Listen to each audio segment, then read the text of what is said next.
दोस्तों, आज का वीडियो मेडिसिन एनालिसिस पर है। आप अपनी क्लिनिकल प्रैक्टिस में एक औषधि से कई रोगों को कैसे समाप्त कर सकते हैं। वैसे तो ये मेरे आयुर्दृष्टि कोर्स का एक पार्ट है, लेकिन यहाँ पर मैं आपको एज अ डेमो देना चाहता हूँ कि जो व्यक्ति मेरे कोर्स को ज्वाइन नहीं कर पा रहे हैं वो शायद इसकी सहायता से उनको कुछ हेल्प मिल सके। तो आज हम एनालिसिस करेंगे अजमोदादी चूर्ण की। अजमोदादी चूर्ण वैसे तो सूलहर बोला गया है कि किसी भी प्रकार के एब्डोमिनल कोलिक में, एब्डोमिनल पेन में अजमोदादी चूर्ण से बहुत ज़्यादा बेनिफिट मिलता है। लेकिन आज हम इसके कंटेंट को देखकर, इसके गुणों को समझकर ये पता करेंगे कि किस प्रकार के सूल में और कौन कौन से रोगों में ये बहुत अच्छा कार्य करता है। नंबर फर्स्ट है इसका कंटेंट अजमोदा। अजमोदा के गुण लघु, रूक्ष, तीक्ष्ण होते हैं और ये कटु विपाकी उष्णवीर्य होता है।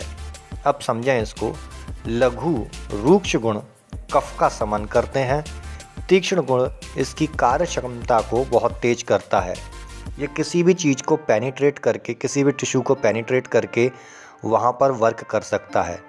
कटु विपाकी उष्णवीर्य कफ और वात दोष दोनों को समाप्त कर सकते हैं, क्योंकि शीत गुण दोनों में कॉमन है। नेक्स्ट आता है वच। बचा भी लघु, रूक्ष, तीक्ष्ण और कटु विपाकी उष्णवीर्य होता है। कूट यानी कि कुष्ठ, जो इसका एक और कंटेंट है उसको देखें, वो भी सेम यही गुण रखता है। लघु, रूक्ष, तीक्ष्ण, कटु, उष्ण। अम्लवेतस में अम्ल विपाकी उष्णवीर्य होता है और कहा गया है कि अम्लवेतस बेस्ट अनुलोमक है, यानी कि वायु का अनुलोमन करने का कार्य करता है। और अम्ल विपाकी होने से ये पाचक पित्त को उत्तेजित करता है, पाचक पित्त को अच्छी क्वालिटी का बनाता है। सेंधा नमक उष्ण होता है। सज्जी खार तीक्ष्ण और उष्ण होता है, यानी कि ये भी पेनिट्रेट करने की, भेदन की क्षमता अच्छे तरीके से रखता है और उष्ण होने के साथ साथ ये कफ और वात दोषों का शमन करता है।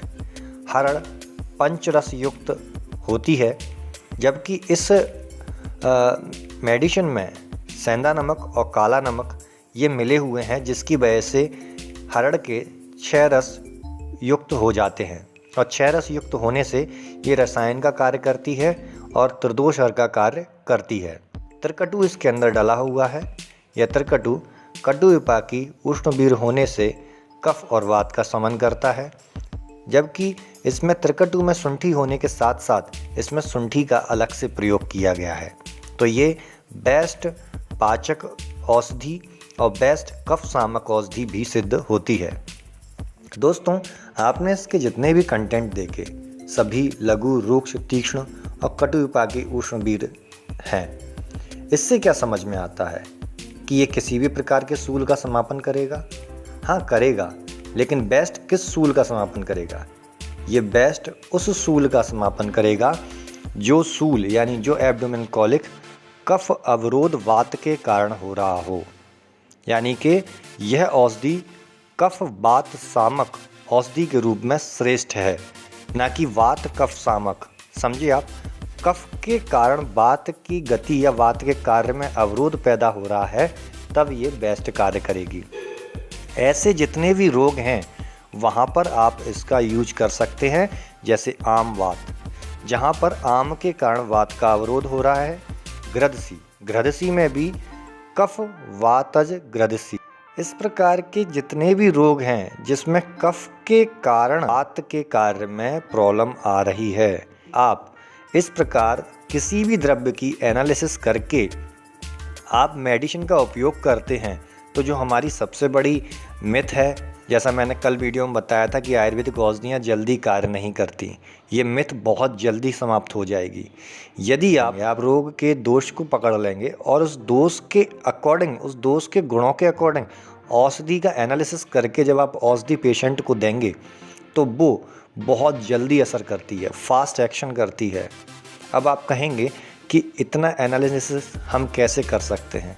तो इस प्रकार के एनालिसिस, इस प्रकार के दोषों के एनालिसिस, इस प्रकार के धातुओं के एनालिसिस क्लिनिकल प्रैक्टिस में हम फास्ट एनालिसिस कैसे कर सकते हैं, कैसे इसे प्रैक्टिस में डालें, कैसे पेशेंट और डॉक्टर के बीच रिलेशनशिप करें, ये सारे फंडामेंटल्स हम अपने कोर्स में प्रोवाइड कराते हैं जिसका नाम है आयुर्दृष्टि कोर्स। और अभी ये बहुत जल्द स्टार्ट होने वाला है। आप स्क्रीन पर दिए जा रहे नंबर पर कांटेक्ट करके उसको ज्वाइन कर सकते हैं और इसको पहले से ज़्यादा बेहतर अपडेट करके हम आपके लिए पेश करने वाले हैं। तब तक के लिए मैं डॉक्टर शैलेंद्र शर्मा आपसे विदा लेता हूँ। Stay healthy, stay motivate.